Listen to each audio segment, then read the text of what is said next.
Assalamualaikum warahmatullahi wabarakatuh. Apa yang membuat seorang manusia biasa berani melawan kekuatan penjajah terbesar di zamannya? Bukan senjata, bukan jumlah pasukan, tapi cinta pada tanah air. Dari benteng Duurstede yang terbakar, hingga pantai Waisisil yang bersimbah darah, inilah kisah heroik Thomas Matulessy, Kapitan Pattimura, pahlawan yang memilih mati terhormat daripada hidup dijajah. Sebuah kisah nyata, penuh keberanian, dan pengorbanan yang mengguncang Maluku dan menggugah seluruh Nusantara. Selamat datang di Epoch History, tempat di mana kita menyelami lautan sejarah secara lengkap. Namun sebelum kita mulai jangan lupa untuk subscribe, like, komen, share dan nyalakan lonceng notifikasinya agar kamu tidak tertinggal kisah-kisah mendalam lainnya yang jarang dibahas dalam buku pelajaran. Mari kita mulai petualangan sejarah hari ini. Sejak abad ke-17 hingga 18, Maluku menjadi panggung panas perlawanan terhadap penjajahan Belanda.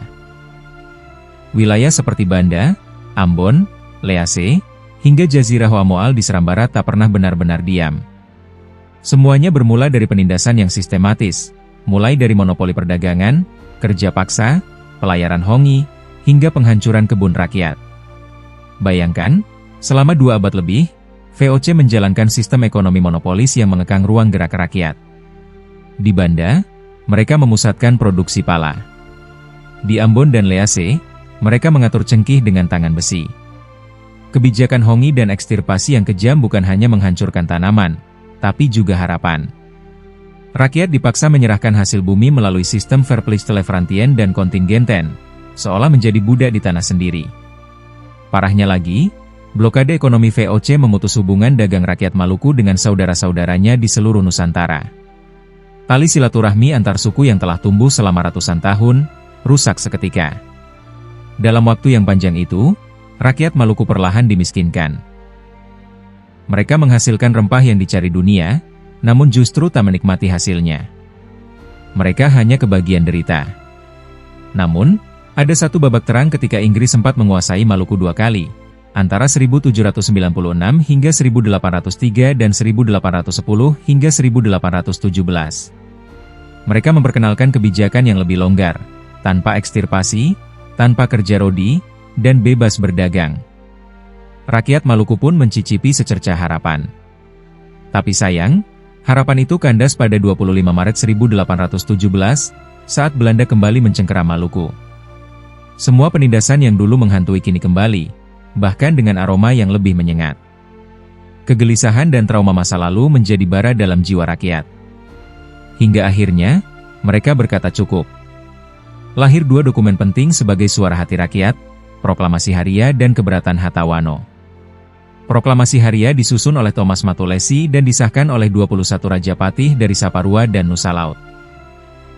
Sementara Keberatan Hatawano, ditujukan kepada Komandan Belanda, memuat 17 pasal keluhan yang mencerminkan penderitaan kolektif rakyat Maluku. Puncaknya, pecahlah perlawanan besar-besaran. Dimulai dari Saparua, Haruku, Nusa Laut, lalu merembet ke seluruh Ambon, Seram, hingga Maluku Utara. Uniknya, umat Islam dan Kristen bersatu dalam satu barisan, dengan jantung kekuatan berada di Korps 500, yang terdiri dari ex-tentara Inggris. Dan di tengah semua itu, berdirilah satu nama yang menjadi simbol perlawanan, Thomas Matulessy, yang kelak dikenal sebagai Kapitan Pattimura. Musyawarah demi musyawarah rakyat digelar.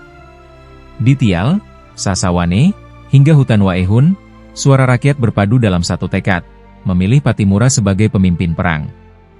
Pada 7 Mei 1817, ia dikukuhkan secara adat sebagai kapitan besar dalam upacara di Baileu Haria. Dan seminggu kemudian, pada 14 Mei 1817, di Bukit Umekuhuil, rakyat Maluku membulatkan tekad untuk memulai penyerangan umum terhadap Belanda. Pilihan rakyat kepada Thomas Matulessy sebagai pemimpin tertinggi perlawanan Maluku bukan tanpa alasan. Sosoknya dikenal sebagai seorang yang bertubuh kuat, berjiwa ksatria, dan berpengalaman luas di medan militer. Ia bukan hanya pemberani, tetapi juga memiliki insting strategis dan kepemimpinan yang menonjol. Semua itu ditempa dari pengabdiannya sebagai perwira, pertama di bawah militer Belanda, lalu Inggris. Thomas lahir pada tahun 1783 di negeri Haria, dari pasangan Frans Matulessy dan Fransina Silahau. Keluarga Matulessy memiliki akar dari Seram, namun kemudian menyebar ke Kepulauan Lease, termasuk ke Haturesi, Hulaliu sekarang, Itawaka, dan akhirnya menetap di Haria. Sementara ibunya berasal dari Siri Sori Serani. Thomas sendiri tidak menikah dan tidak memiliki keturunan, sedangkan saudaranya, Johannes, menjadi leluhur keluarga Matulesi yang masih tinggal di Haria sampai sekarang. Tempat disimpannya warisan bersejarah seperti pakaian, parang, dan salawaku milik Patimura. Ketika Inggris membuka perekrutan militer, Thomas bersama ratusan pemuda Ambon mendaftar. Mereka kemudian dilatih secara intensif dalam satu kesatuan berjumlah 500 orang, dikenal sebagai Korps Ambon. Thomas menunjukkan kualitas luar biasa, disiplin, cekatan, dan memiliki ketegasan dalam memimpin. Ia cepat naik pangkat, dari sersan hingga menjadi sersan mayor. Karakter keras dan kepemimpinannya menjadi modal utama saat kelak memimpin perjuangan rakyat. Dalam perjuangannya, Thomas tidak berjuang sendirian. Ia membentuk sebuah struktur kepemimpinan militer dengan tokoh-tokoh tangguh seperti Antonir Hebok, Philip Selatumahina, Lukas Selano, Arong Lisapali, Melchior Kesaulia, dan Sara Sasanaki. Mereka tidak hanya sekadar pembantu, tetapi komandan front yang mengatur strategi dan logistik secara taktis. Antonir Hebok membersihkan Saparua dan Tiu dari pengaruh Belanda serta memimpin front pantai Waisisil. Philip Selatumahina dan Lukas Selano membantu serangan langsung ke benteng Duurstede.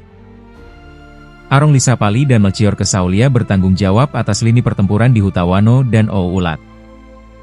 Di garis depan, nama-nama seperti Kapitan Paulus Tiahahu, Ulupaha, Sahulau, dan Hehanusa tampil sebagai tokoh penting, termasuk seorang Serikandi muda yang menggetarkan sejarah, Marta Christina Tiahahu. Lalu, seperti dalam banyak kisah perjuangan, api besar seringkali dimulai dari percikan kecil.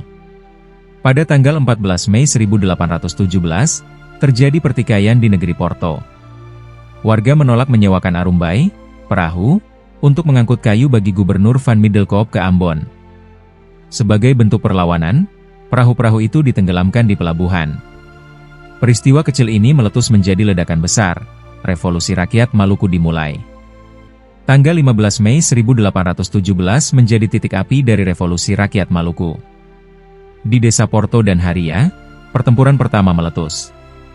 Residen Belanda, Van den Berry, yang datang pagi-pagi untuk mengecek situasi, justru terjebak di tengah kepungan rakyat. Meski berhasil meloloskan diri ke kota Saparua, rasa panik segera melanda. Semua tentara dan pejabat Belanda mengunci diri di dalam benteng Duurstede, benteng besar, simbol kekuasaan kolonial yang angkuh. Sebenarnya, benteng itu sudah direncanakan untuk direbut pada hari itu, sesuai keputusan dalam rapat Saniri di Bukit Ume Kukuil. Namun, karena bertepatan dengan perayaan kenaikan Isa Al-Masih, serangan ditunda sehari. Tapi malam itu, benteng sudah mulai dikepung rapat. Rakyat Maluku sudah siap dengan tekad, merdeka atau mati. Pagi 16 Mei 1817, barisan rakyat dari berbagai penjuru Maluku bergerak. Benteng dikepung dari segala arah. Sekitar pukul 12 siang, bendera putih dikibarkan. Van den Berry mengirim surat meminta negosiasi. Tapi Kapitan Patimura, yang baru tiba dari markas besarnya di Haria, menolak mentah-mentah. Tidak ada lagi kompromi dengan penindas. Hanya ada satu pilihan, perlawanan total. Setelah berdiskusi dengan para panglimanya, Patimura memberi aba-aba penyerbuan. Dalam hitungan detik, pasukan rakyat menyerbu. Mereka memanjat dinding benteng, mendobrak gerbang besi, disertai teriakan alfuru dan gerakan cakalele yang membakar semangat juang. Di antara pasukan itu, sosok Serikandi Marta Christina Tiahahu berada di barisan depan, mengobarkan semangat pasukan dengan keberanian luar biasa. Benteng Duurstede yang selama ini tak tertembus akhirnya luluh lantak. Para prajurit pemberani menanjak dengan tangga bambu. Di antara mereka, Amold Patiwael memimpin sebagai pelopor. Pertempuran jarak dekat pun terjadi di dalam benteng. Parang melawan bayonet, bedil lawan bedil, dan darah mengalir bersama jeritan dan tangis. Residen Van den Berry yang sempat melambaikan sapu tangan putih dari atas tembok terkena tembakan di paha. Ia diseret, diikat pada tiang, dan akhirnya dieksekusi dengan salvo kehormatan atas aba-aba Patimura. Istrinya dan kedua anaknya juga tak selamat. Hanya satu anak, Jean Lubert, yang terluka tapi masih hidup, dilindungi langsung oleh Kapitan Patimura. Dalam semangat kemanusiaan dan iman, anak ini dirawat oleh Arnold Patiwael dan diserahkan kepada saudaranya, Salomon Patiwael. Kelak, Jean Lubert dewasa dan kembali ke Belanda dengan nama Jean Lubert van den Berry van Saparua. Setelah benteng dikuasai, Thomas Matulessy memerintahkan semua meriam dipaku agar tak bisa digunakan lagi. Menariknya, benteng tidak diduduki, karena perjuangan Pattimura bukan sekadar merebut bangunan, tapi menumbangkan simbol penindasan. Kota Saparua yang selama ini menjadi pusat kekuasaan dan pertokoan Belanda kini menjadi saksi. Darah tertumpah, jiwa melayang, tetapi rakyat menang. Kemenangan rakyat Maluku di Benteng Duurstede mengguncang Ambon. Pemerintah kolonial Belanda dibuat panik bukan main.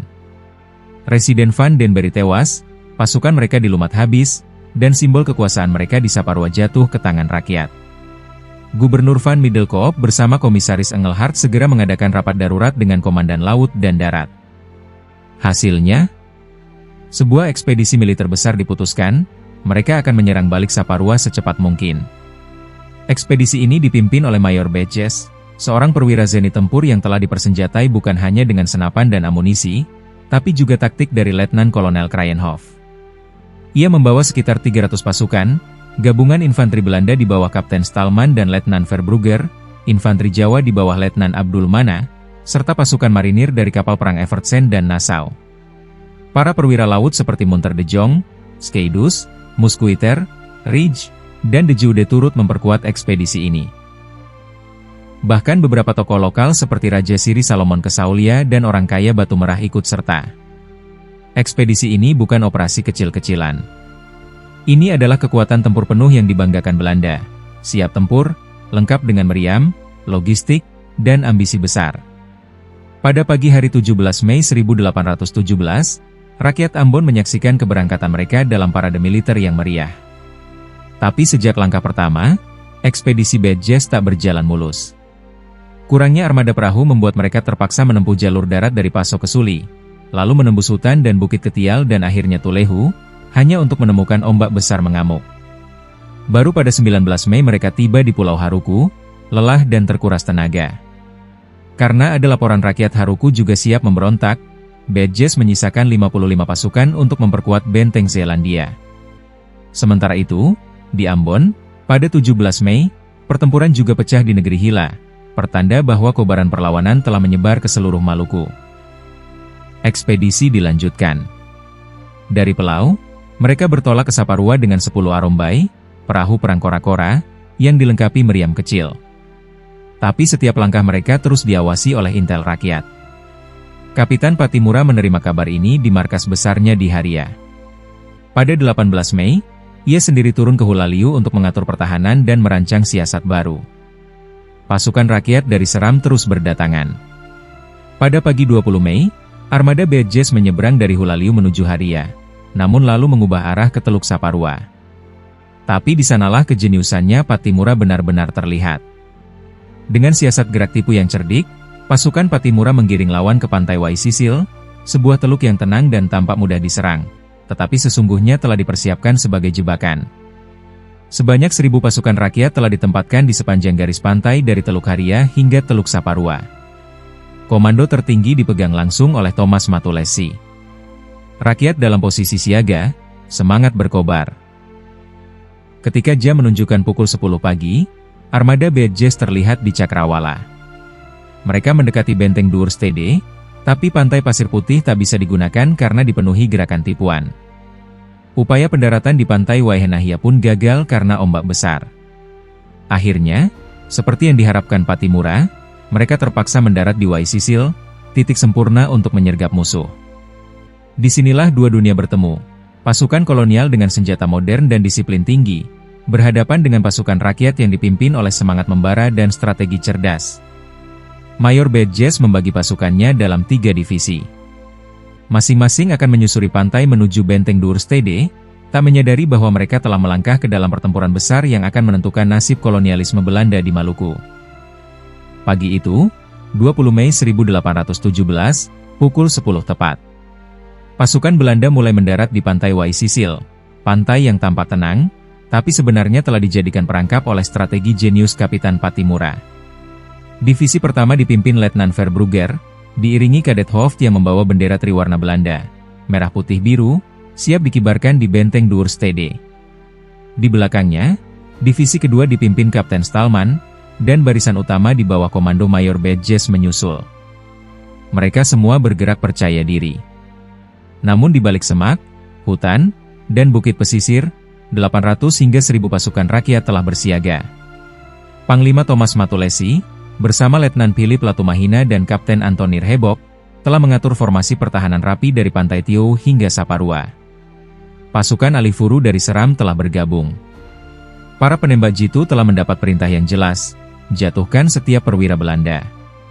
Begitu kaki pasukan Belanda menyentuh air pantai, bedil-bedil rakyat meletus serentak. Puluhan serdadu kolonial langsung tumbang. Meskipun pasukan Verbrugger mencoba maju, 2 kali mereka dipukul mundur. Kapten Stalman dan Mayor Badges berusaha mendorong pasukan ke daratan, meski korban terus berjatuhan. Pasukan Belanda yang kelelahan dan basah kuyup kesulitan memanfaatkan senjata mereka, mesiu dan peluru mereka lembab karena pendaratan tergesa-gesa. Titik balik terjadi saat pasukan Mayor Badges yang mundur dihadang oleh pasukan Antonir Hebok. Terjadi pertempuran jarak dekat yang brutal. Benturan parang, tombak, dan kelewang memenuhi udara. Sebagian besar pasukan Belanda yang terpojok kembali ke laut, mencoba melarikan diri dengan berenang. Tapi arumbai-arumbai, perahu kora-kora, mereka telah kabur lebih dulu. Para pendayung dan awak kapal ketakutan dan melarikan diri. Laut yang naik pasang memperparah situasi. Banyak serdadu Belanda tenggelam, dan sisanya diburu oleh pasukan Alifuru yang berenang cepat, menghabisi lawan dengan parang di tengah gelombang. Mayor Badges sendiri tewas, tertembak lalu dihantam kelewang oleh prajurit Patimura. Nasib serupa menimpa Raja Sirisori dan para perwira lainnya. Dari seluruh ekspedisi besar itu, hanya 30 orang yang berhasil selamat, melarikan diri dengan 4 buah arumbai ke Ambon. Kekalahan ini menjadi tamparan keras bagi militer dan pemerintah Belanda. Seluruh Ambon gempar. Gubernur, komisaris, dan panglima laut tak bisa menutup malu. Bagaimana tidak? Ekspedisi besar yang diagung-agungkan itu hancur di pantai Waisisil oleh kekuatan rakyat yang dipimpin oleh pemuda dari negeri Haria. Pertempuran Waisisil tak hanya menang secara militer, tetapi menyalakan semangat patriotisme Maluku ke seluruh penjuru. Rakyat bersorak menyambut para pejuang yang kembali. Mereka berkabung untuk yang gugur, namun juga berdoa dan bersyukur, karena mereka tahu, semangat merdeka sedang mengakar. Namun perjuangan belum berakhir. Setelah kekalahan pahit itu, Belanda tidak tinggal diam. Mereka segera menyiapkan ekspedisi balasan yang lebih besar, kali ini dipimpin langsung oleh Laksamana Buiskes, seorang komisaris jenderal dan panglima angkatan laut Belanda di Hindia. Tanggal 20 Mei 1817, rakyat Maluku kembali mengukir sejarah. Di negeri Haria, sebuah rapat raksasa digelar. Di tengah semangat kemenangan dan kobaran perang, disepakati satu tekad besar, perjuangan harus diteruskan. Dari rapat itulah lahir Proklamasi Porto Haria, sebuah pernyataan kebulatan tekad yang terdiri dari 14 pasal dan ditandatangani oleh 21 Raja Patih dari Pulau Saparua dan Nusa Laut. Inti dari proklamasi itu sederhana namun dahsyat. Lanjutkan perlawanan hingga Belanda benar-benar tumbang, dan kukuhkan Thomas Matulesi sebagai pemimpin tunggal perjuangan. Proklamasi ini tidak tinggal di Haria. Ia disebarkan ke seluruh penjuru Maluku. Dan seperti api menyambar ilalang, semangat revolusi menjalar ke berbagai pulau. Di Nusa Laut, Kapitan Paulus Tiahahu bersama putrinya, Marta Christina Tiahahu, serta Raja Titawae Hehanusa memimpin front perlawanan. Mereka menyerbu dan menduduki benteng Belanda Beverwyck di negeri Silalein itu. Di Pulau Haruku, Kapitan Lukas Selano menggempur benteng Zeelandia di Samet. Serangan demi serangan dilancarkan, meski benteng itu belum berhasil direbut.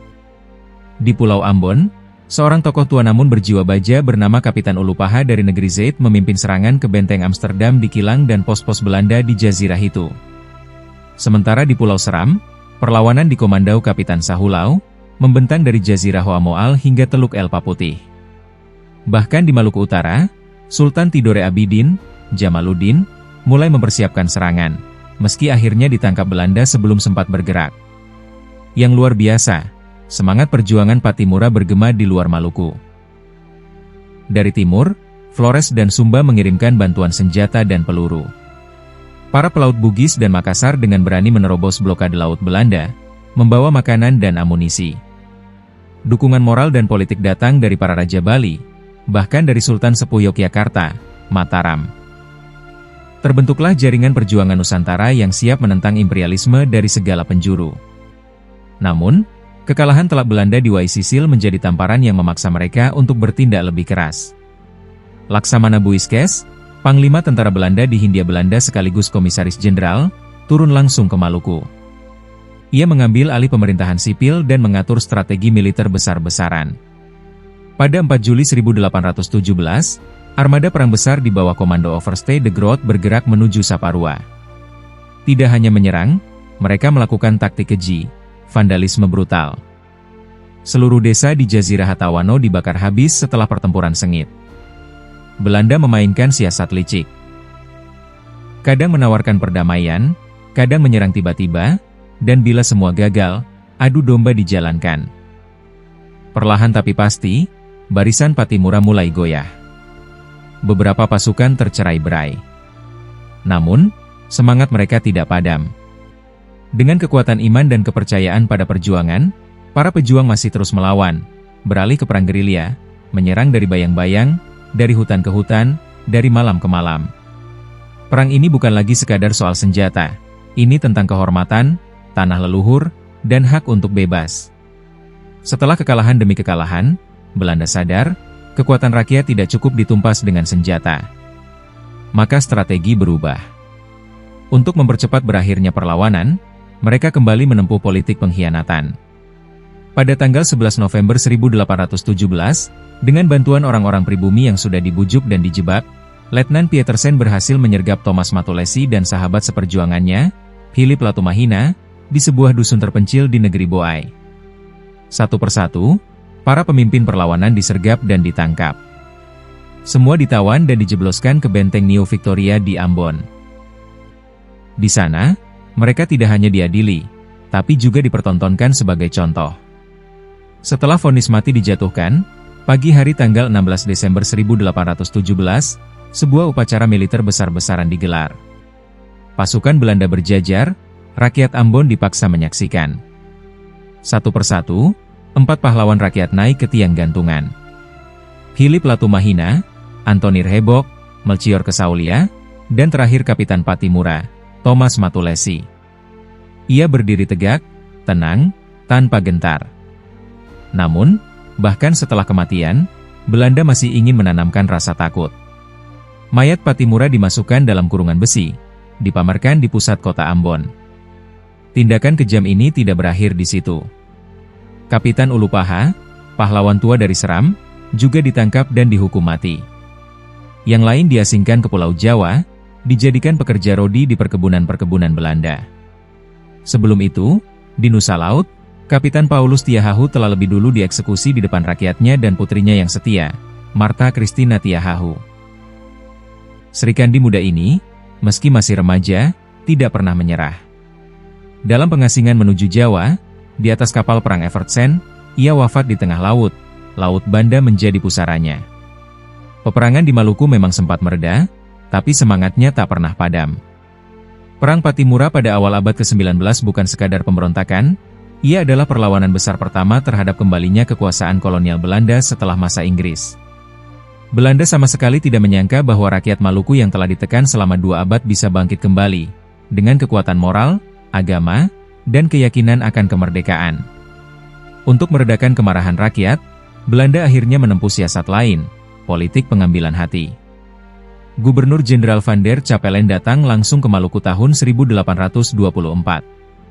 Mereka menawarkan keringanan pajak, pembebasan kerja paksa, dan perubahan kebijakan. Tapi itu semua bukan karena belas kasih, itu karena takut akan kebangkitan kembali semangat Pattimura. Namun sejarah telah mencatat, perjuangan yang lahir dari hati, tidak pernah benar-benar bisa ditumpas. Dan nama Pattimura akan terus hidup, bukan karena ia menang dalam medan perang, tetapi karena ia menang dalam ingatan bangsa. Dari tiang gantungan di Ambon hingga Laut Banda yang jadi pusara sang Srikandi Martha Christina, perjuangan Pattimura dan rakyat Maluku bukan sekadar perlawanan. Ini adalah pesan abadi, bahwa kebebasan harus diperjuangkan, meski dengan darah sendiri. Jangan biarkan semangat itu padam di antara generasi. Dukung terus channel ini dengan like, share, dan subscribe. Aktifkan lonceng notifikasinya agar kamu tidak ketinggalan video-video terbaru dari Epos History. Serta bagikan juga video ini kepada teman-temanmu agar api perjuangan Pattimura tetap menyala. Bukan hanya di buku sejarah, tapi di hati kita semua. Wassalamualaikum warahmatullahi wabarakatuh.